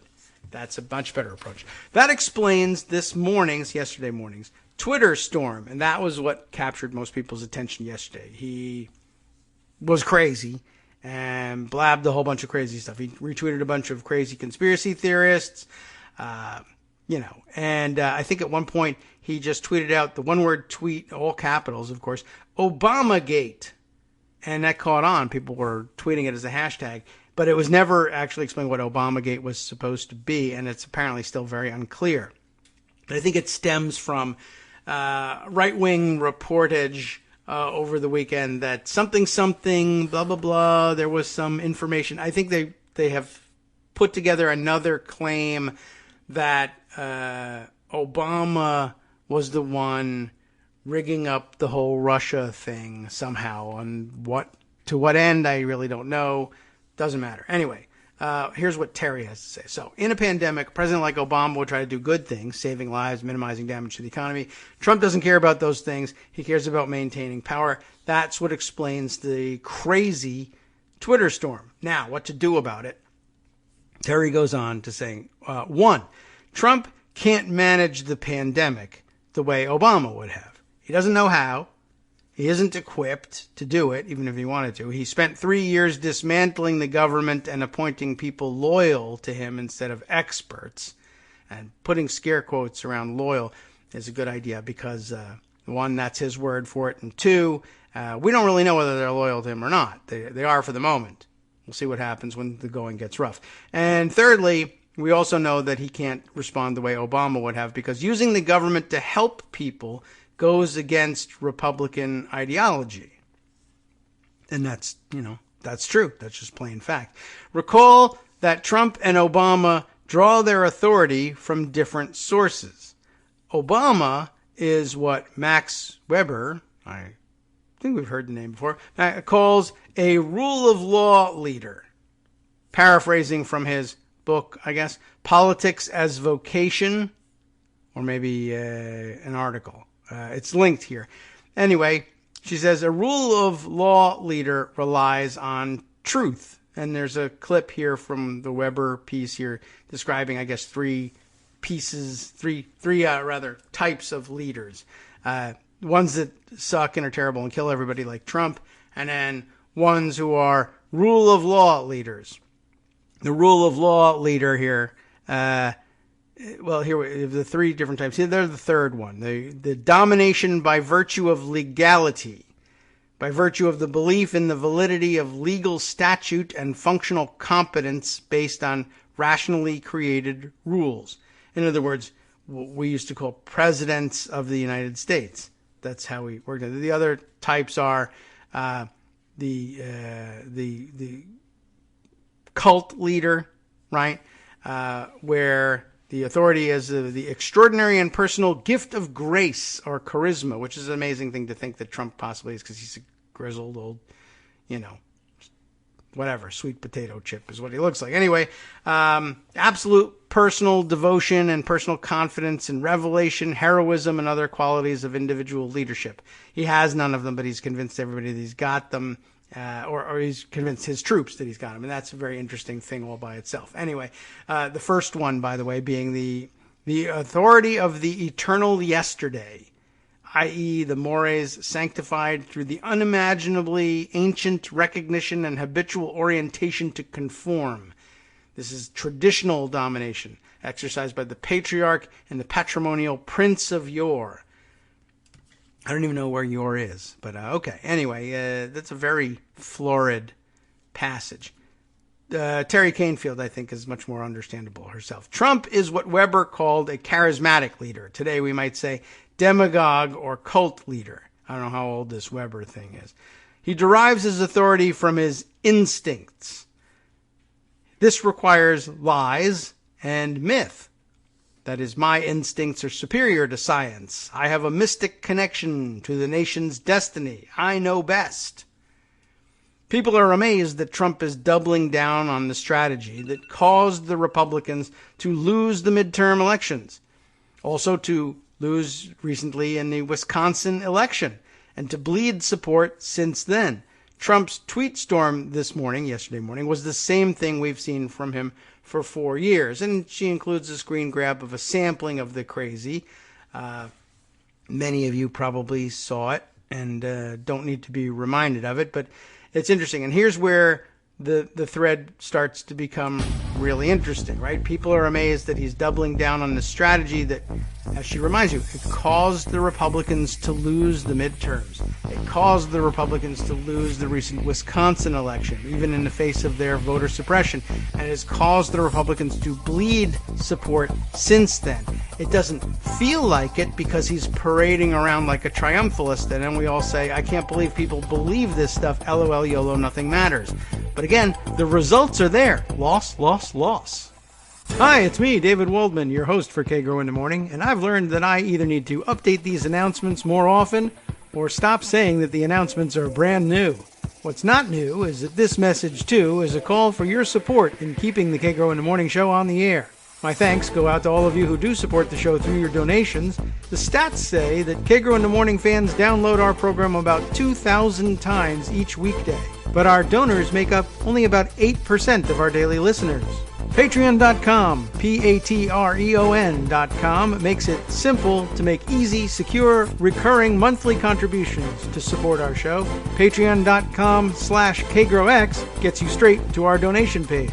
If we're helping keep you sane during the Trump era, consider what that's worth. $1 a day? 50 cents? One thin dime? We do about 20 shows a month, so pick a number, do the math, and head to patreon.com/KagroX to let us know. Thanks again, everyone, for all your support.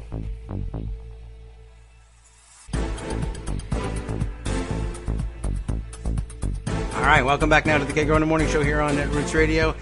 Let me continue before I lose the train of thought here with Terry Canefield's tweet thread here. And I'll start again with the fourth of this tweet thread. People are amazed that Trump is doubling down on the strategy that caused the Republicans to lose the midterms, the recent Wisconsin election, and bleed support since then. Trump's tweet storm yesterday, was the same thing we've seen from him for 4 years. He's not suddenly losing it. Good point also. He's doing the exact same thing he's been doing for 4 years. True. Now, consider what would happen if instead he suddenly tried to do an about-face and handle the pandemic the way the rule of law leader would. Well, of course, he would fail miserably. He isn't that kind of leader. He doesn't know how to be. It's not clear, by the way, that people can just easily switch between types of leadership. They might be sort of stuck in one or the other, but maybe some people are flexible enough to work in more than one, but he's not. He's not that kind of leader. He doesn't know how to be. Moreover, and this is important, his base would lose interest in him. He'd cease to be their hero, the strong man doing battle with their enemies, fighting the deep state and socking it to the libs. Without his base, he's nothing. I think we can all agree on that. So he has two options. Double down and keep his base excited, or try to act like Obama and fall short. But he can't out-Obama, and his base doesn't want a rule of law leader. They want a rule breaker for some reason. Clearly seems to be true. This is the same reason Democrats, this is interesting, shouldn't try to, quote, fight like, unquote, fight like Republicans. They'll never do it as well. I do see a lot of people say that, oh, well, maybe we ought to, although it is very difficult to imagine doing it. I think about it every once in a while, and I realize, I don't know if I could. I mean, I like to think I'm a pretty creative person. I don't know if I could come up with something as baseless, but that somehow sounds like it has a basis in reality, and evil as the things that they come up with. I don't know if I could do it, not because I'm temperamentally, opposed to doing evil things. I don't think so. I mean, I don't know. I don't do them very frequently, I guess. So I don't know for sure, but I always felt like I could make up something, right? But the more I thought about it, the more I realized it was really very difficult to do. I can't break from logic all that easily.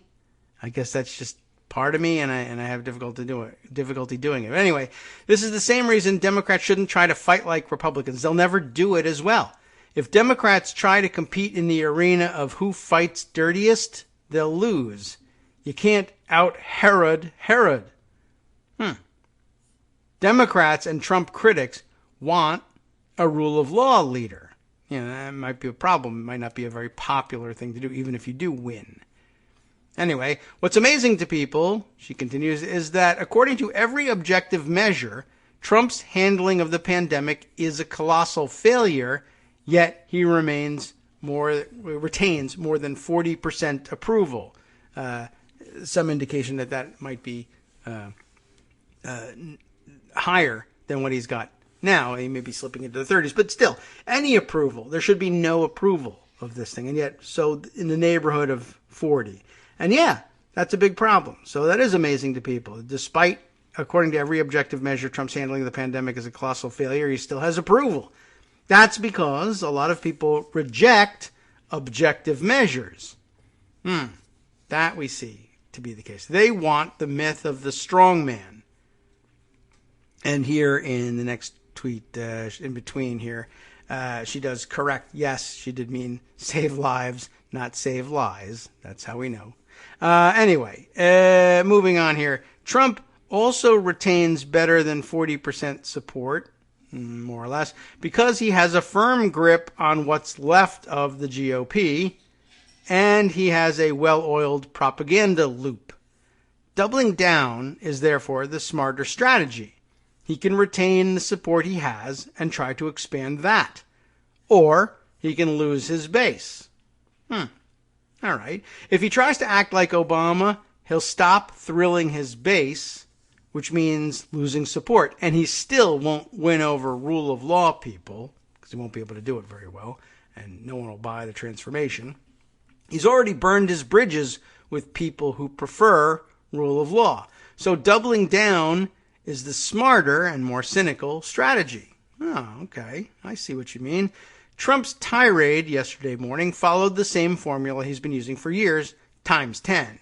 Embrace conspiracy theories, make himself the victim of an insidious plot to destroy America, call any reporting he doesn't like fake news, right? This retweet, which she includes a screenshot of, is the most startling.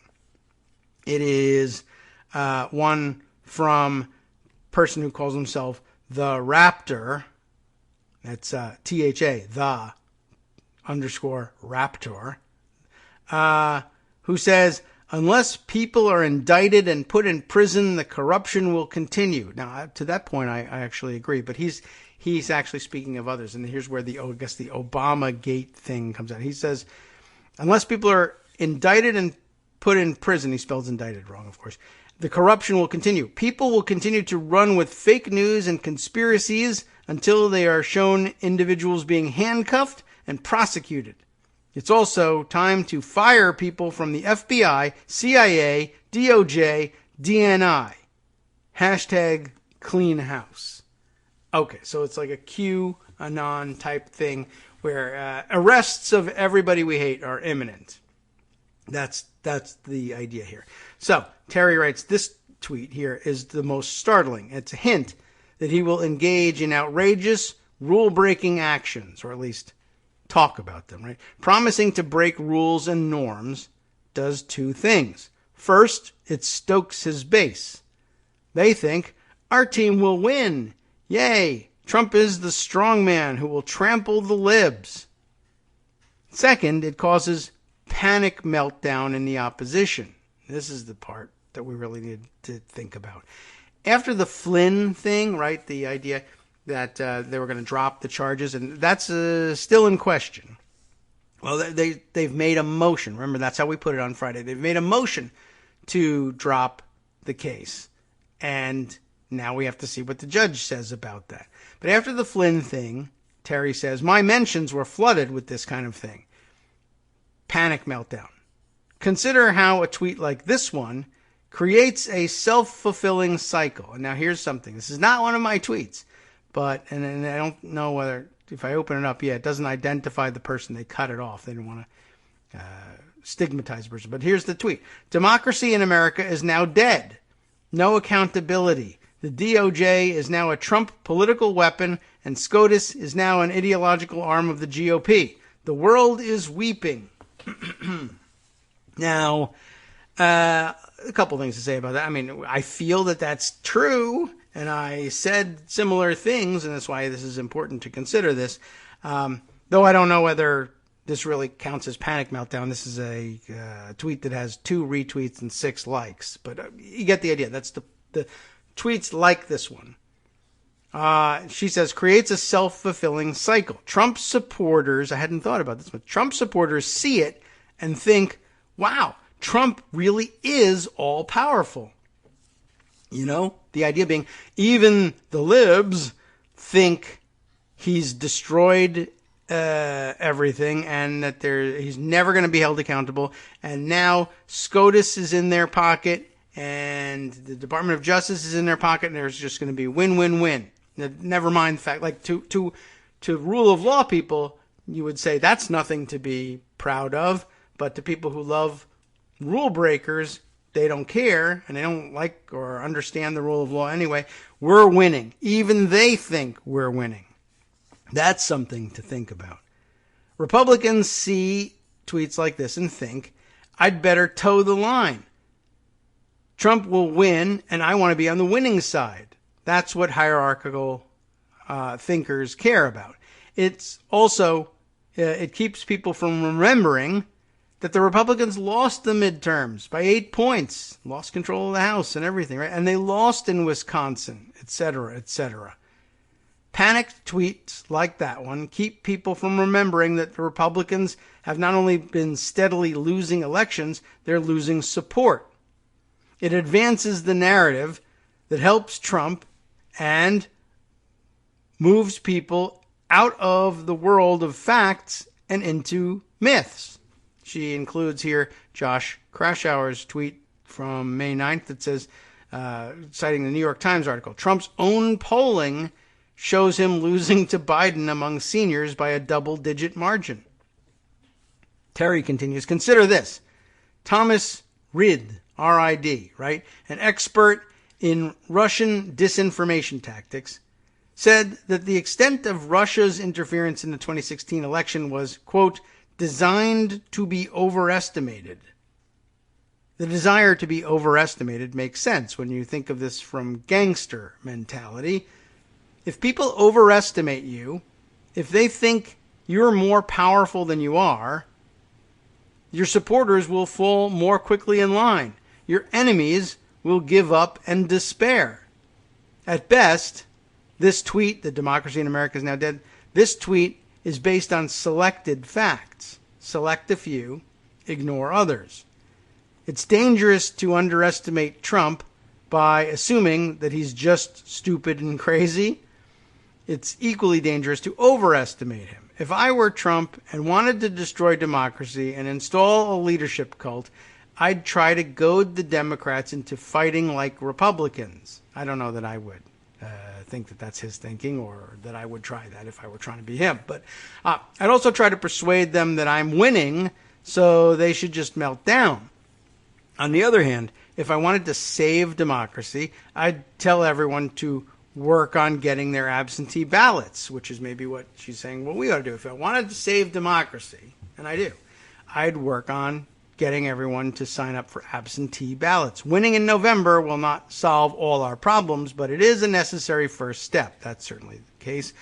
And then one or two more comments that I guess have been appended onto this conversation after the initial 20 tweets in this thread. One is a response to someone who's responding to her. Jeff Grossman writes to her, my problem is that I'm still stuck in the mindset that the way you maintain power is by doing a substantively good job. And Terry just says, well, that's the way a rule of law person thinks. I gotcha. And then responding to J Colorado 3, who says, so true. That's how Putin prevailed, per Masha Gessen, faking invulnerability. If we lose perspective, we lose in November. I'm not so sure I go quite that far. But anyway, Terry responds, I was shocked by how many of my longtime followers were 100% persuaded that after the Flynn thing, that Trump was invincible and all would be lost. Even people who know he's a con man thought this. People who know his side lost in Wisconsin. This is the better part, I think, of the argument, is to say, you're forgetting that they're losing. And we're glad that Greg continues to remind us of all that. But I certainly understand it's not an incorrect conclusion to say if this stands, we're in some serious trouble, and we might not have the ability. It won't matter. Well, we could win the election and overturn things, But I don't want to get to that point just yet. But it's not to lessen the seriousness of what they're trying to pull with Flynn. Anyway, Terry continues on and says, in fact, you gave me a better title for this thread, Faking Invincibility. It's exactly what the con man is doing. I think I'll use that when I put it on my blog, including in giving credit to Jay for that title. Warning, your comments may end up in my post. And let's see. She continues on by saying, here are 2 phrases I'd like to ban. We'll see if we agree here. First, I sure hope you're right and the election isn't stolen. Okay. When someone says, I sure hope, I hear passivity and even privilege. I don't know that I agree there. But I hope lots of people are out there working on this. The real danger is voter suppression. People are persuaded not to vote or dissuaded from voting. Active measures in 2016 was mostly about suppressing the vote, persuading people that there was no point in voting, and that Clinton was just as bad. Stacey Abrams formed Fair Fight to fight voter suppression, and the link is given to Fair Fight here. There are groups out there working to fight voter suppression. We shouldn't be hoping. We should be working. Okay, I see what you mean. The other logic I'd like to debunk is Trump is acting like he knows he's going to win, so he must know he can fix the election, so he must know the fix is in. If the fix was in, why didn't he fix the midterms, or the recent Wisconsin election, or other elections GOP lost in the past 4 years? If the fix was in, what was the point of Operation Ukraine Shakedown, which failed, by the way? Had it succeeded, we'd all believe that Ukraine decided on its own to open an investigation into the Bidens, which would have given the false narrative credibility.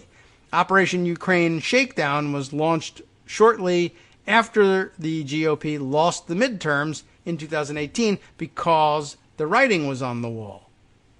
Of course, the GOP will try every trick in the book in November, but why would the tricks work in 2020 if they didn't work in 2017 or 2018 or 2019? The tricks won't work if everyone does their part.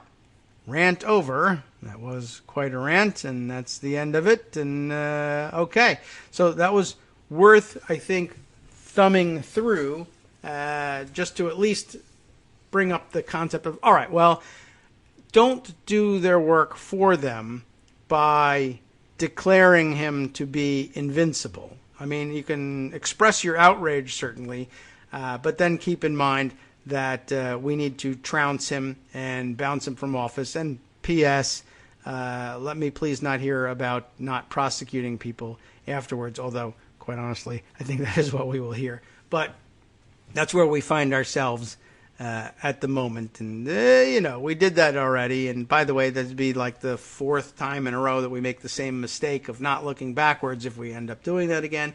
But that's a discussion perhaps for another day. Although I do feel like it's a relevant one for today. But okay, let's see. Where to go next? There are 2 things that we could try to cram in here. One or the other, I think, would be a good follow-up.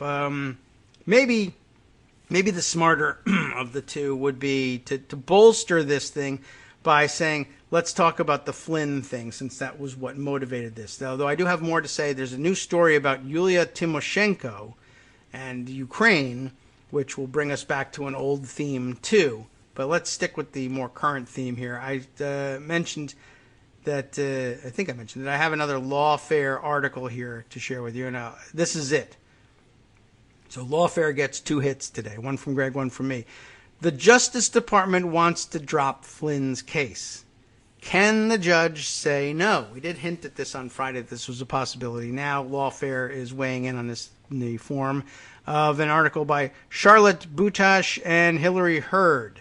Charlotte, let's see. Oh, look at this. She's I've never seen anybody write it this way. A JD candidate at Harvard Law School. That is to say, a law student. Interesting. And Hillary Hurd, likewise. Okay, so 2 students at Harvard Law School. So, they don't necessarily bring the same credentials as most of the people at Lawfare, that is to say, having graduated and then passed the bar and practiced. But they teach people pretty well there. And this is a good thought, and this is certainly true. There's no reason to believe that they're far off base here. Everything seems to be pretty well grounded. On May 7th, the Justice Department moved to dismiss the criminal charges against former National Security Advisor Michael Flynn, who pleaded guilty, as everyone remembers, I think, to 1 count of lying to federal investigators about, among other things, his contact with the Russian ambassador prior to President Trump's inauguration. Under the federal rules of criminal procedure, and specifically Rule 48A, the government may dismiss an indictment, information, or complaint with leave of the court. And this has a lot of people wondering today whether Judge Emmett G. Sullivan might refuse to grant consent to let the case go. That is a possibility. Does it happen? Well, let's see what they say. Sullivan has been dealing with Flynn's machinations in his courtroom for more than 2 years.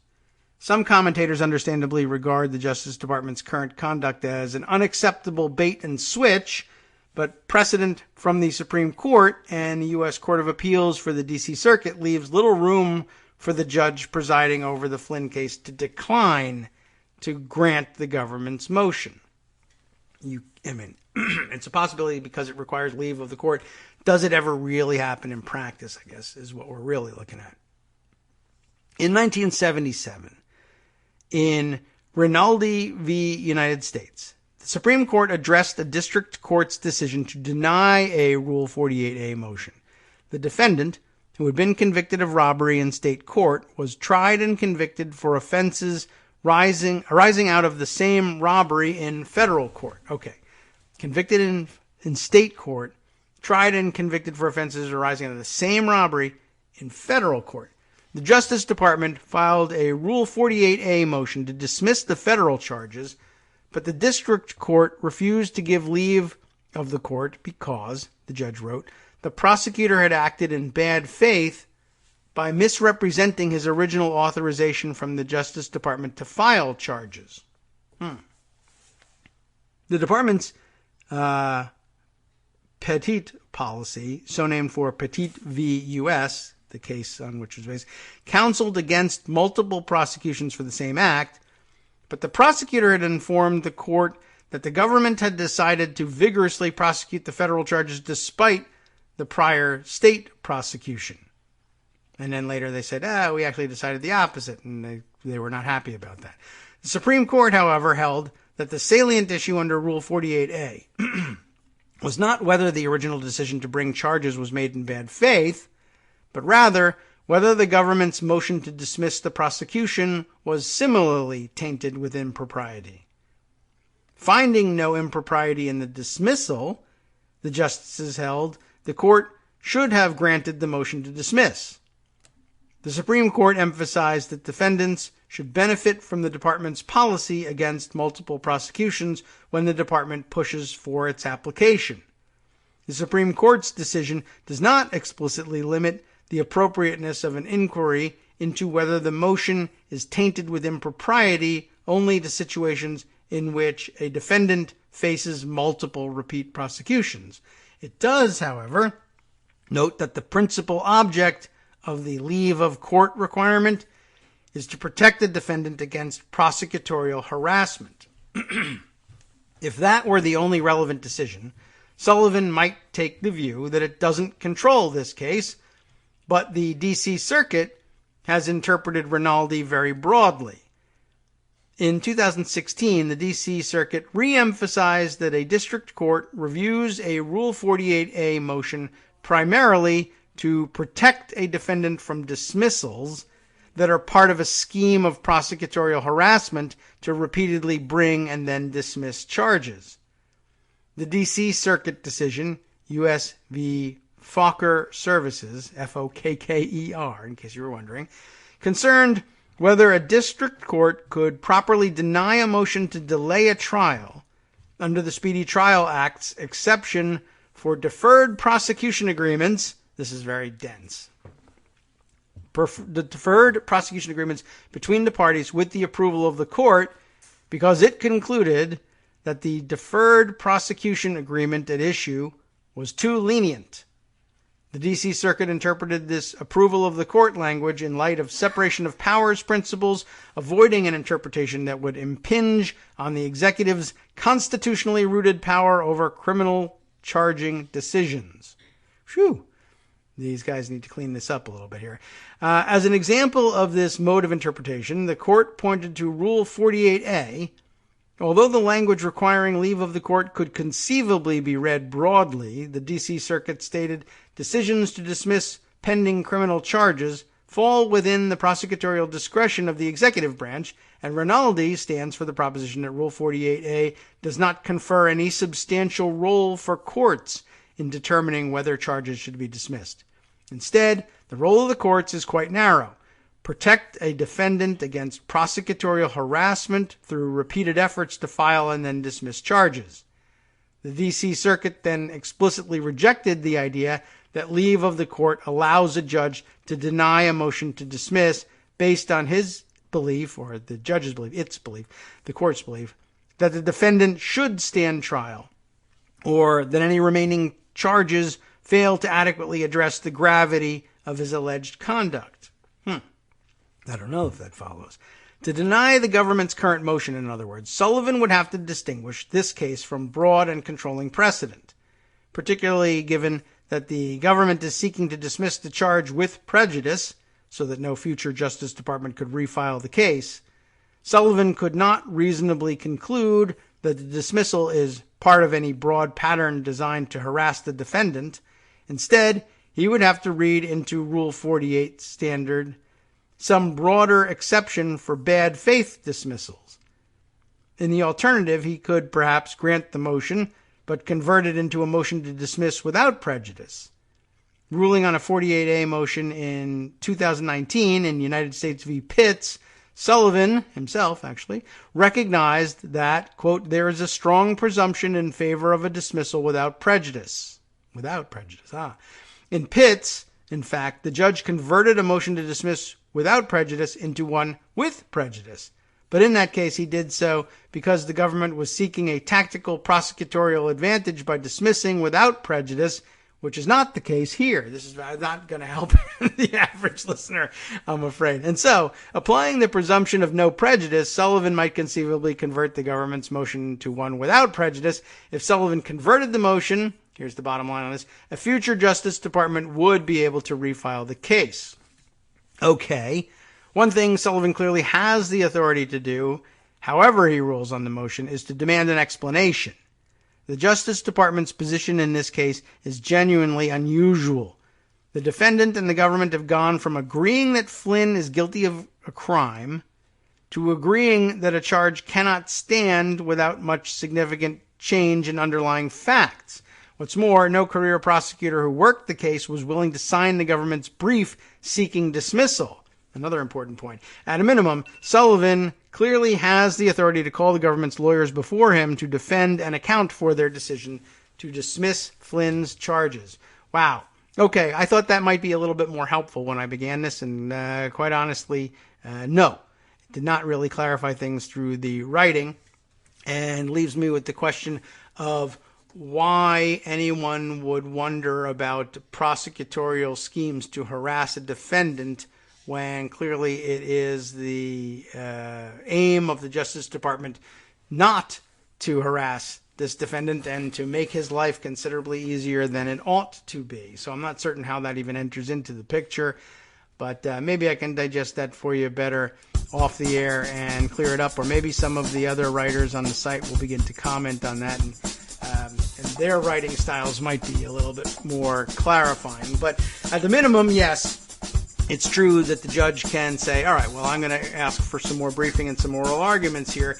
You're going to have to come to my courtroom and explain why you think this makes sense, why you think you can't prove that Flynn's guilty, given the fact that in this courtroom right here, he confessed to the crimes. And also hinted at in this piece, something that we didn't get to, but we'll point this one out here. There's a filing error that CNN reported on, and I'll point it out here. The filing error adds to twists in Flynn case reversal. Caitlin Polentz pointing out here, the court filing to drop the charges apparently filed by and signed by only one attorney at the DOJ, which is not a common thing. Timothy Shea, interim D.C. U.S. attorney and a political appointee. But the weird thing is that he was identified in the paperwork with a bar number not his own. He didn't use his own bar ID number. He used that of ousted predecessor Jesse Liu, which is kind of a huge break with the rules of the court and might invalidate the filing From entirely. Daily Kos Radio on netrootsradio.com. You have been listening to the Kagro in the Morning Show with David Waldman. Isn't that kind of weird? I mean, I don't think it's the kind of thing that the judge is going to feel comfortable just dismissing the whole thing on a technicality like that, but it's going to be part of the questioning, and it's going to be difficult to find lawyers to show up and defend this thing if they couldn't even find one with their own bar number to use. Anyway, handing off now to Justice Putnam for the rest of the world rounded up next.